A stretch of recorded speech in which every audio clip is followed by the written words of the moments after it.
Review of Baahubali the epic. ఈ epic అనే పదం వేరే ఏదైనా మూవీకి పెడితే బహుశా కౌంటర్ చేస్తారేమో కానీ బాహుబలిని ఎవడైనా మోర్ దెన్ ఎపిక్ అనాల్సిందే. అలా అనలేనోడు బాహుబలిని మించిన ఇంటెలెక్చువల్ అయి ఉంటాడు. ఎందుకంటే in terms of writing, drama, strong emotion, powerful characters, action sequences, rest of all technical ఆస్పెక్ట్స్లో బాహుబలి జెమ్ అంతే. అందుకే ఎక్సెప్ట్ కేరళ తప్పించి మొత్తం 4 ఇండస్ట్రీలో ఇండస్ట్రీ టైన్ మూవీ ఇది. లాంగ్వేజ్ బ్యారియర్ లేకుండా ప్రతి దగ్గర తుక్కు చేసింది.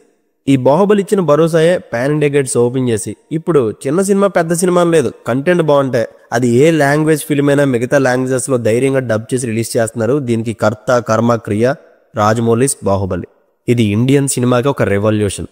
ఫ్యూచర్లో ఇండియన్ సినిమా నుంచి ఎన్నో హై బడ్జెట్ పీరియాడిక్ సినిమాలు గ్రేటెస్ట్ విజువల్స్తో రావచ్చేమో కానీ బాహుబలిని మించిన ఇంటెన్స్ డ్రామా ప్లస్ ఎమోషన్తో రావడం చాలా కష్టం.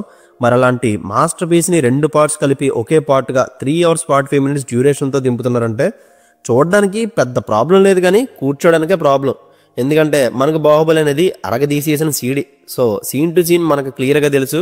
తెలిసిన సినిమాని ఎక్స్పీరియన్స్ చేసేసిన హైని మళ్ళీ కొత్తగా ఫీల్ అవ్వగలమా అనే డౌట్తోనే మూవీకి వెళ్ళాను నేను. కానీ వన్స్ సీట్లో కూర్చోగానే సర్ప్రైజింగ్గా బాహుబలి ఎటర్నల్ వార్ యానిమేషన్ టేజర్తో స్టార్ట్ చేసిన మూవీని కంక్లూజన్లో శివుడు మహిష్మతికి రాజు అయ్యేంత వరకు ఒక్క చోట చూపు తిప్పుకోకుండా మళ్ళీ అదే మహిష్మతి ఓల్డ్లోకి, మళ్ళీ అవే ఎమోషన్లోకి తీసుకెళ్లిపోయారు రాజమౌళి. అండ్ బాహుబలి చూస్తున్నప్పుడు మనం కొన్ని సీన్స్ని హై ఫీల్ అవుతాం కదా. ఫర్ ఎగ్జాంపుల్ పార్ట్ 1లో interval block and war sequences, part 2లో head cut scene, Kattappa killed Baahubali, ఇలా ఒక 7-8 బ్లాక్స్ ఉంటాయి. ఇవి టీవీలో ఎన్నిసార్లు చూసేసినా కూడా మళ్ళీ అదే ఎగ్జాక్ట్ హై బిగ్ స్క్రీన్లో వచ్చింది. నా వరకు ఎంటైర్ బాహుబలిలో ద బెస్ట్ సీన్ అంటే పార్ట్ 2లో కట్టప్ప బాహుబలిని చంపేశాక. నిజం తెలిసినా కూడా అమ్మ జాగ్రత్త అని అంటాడు కదా, ఆ ఎపిసోడ్ నాకు బాగా గుర్తు. ఫస్ట్ థియేటర్లో ఆ సీన్ చూస్తున్నప్పుడు కళ్ళల్లో నుంచి నీళ్ళు వచ్చేసాయి. ఆ వెంటనే గ్యాప్ అనేది ఇవ్వకుండా కట్టప్ప వెళ్ళి శివగామికి చెప్పగానే శివగామి చేతుల మీద ఉన్న బాహుబలి రక్తం చూస్తూ ఉంటే వెనక కీరవాణి గారు బంగారు కలల్ని సాంగ్ వస్తుంటే ఇంకా నా ఏడుపుకి కంట్రోలే లేదు.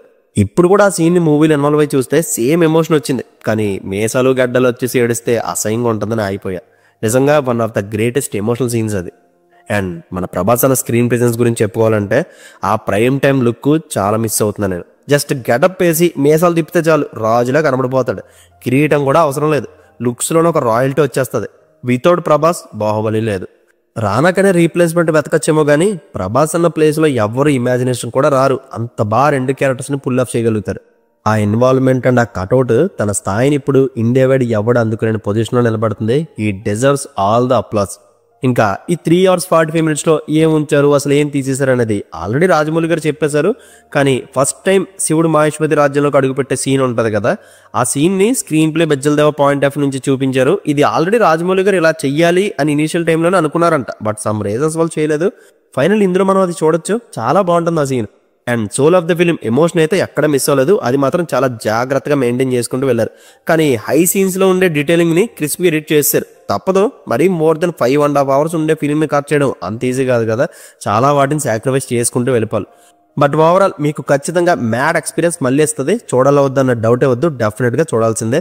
బెటర్ ఎక్స్పీరియన్స్ కోసం సౌండ్ క్వాలిటీ బాగుండే థియేటర్కి వెళ్ళండి. And film quality and sound చాలా బాగా ఎన్హాన్స్ చేశారు. ముఖ్యంగా 10 years బ్యాక్ బాహుబలి 1లో నైట్ షాట్స్ థియేటర్లో చూస్తే అసలు ఏం కనిపించలేదు నాకు. థియేటర్ ప్రాబ్లం అనుకున్నా కానీ 3 times డిఫరెంట్ థియేటర్లో చూసినా సేమ్ ప్రాబ్లం వచ్చింది. బట్ ఇప్పుడు అలా లేదు, క్లియర్గా కనిపించింది. టెక్నాలజీ అప్గ్రేడ్ అవ్వడం కూడా మన అదృష్టం. And that's it guys. Baahubali the epic మీద నా ఒపీనియన్ ఇదే. బాహుబలి ఫ్రాంచైజీలో మీ ఫేవరెట్ సీన్ ఏంటో కమెంట్ చేయడం మాత్రం మర్చిపోవద్దు. See you in the next video. Take care friends and thank you.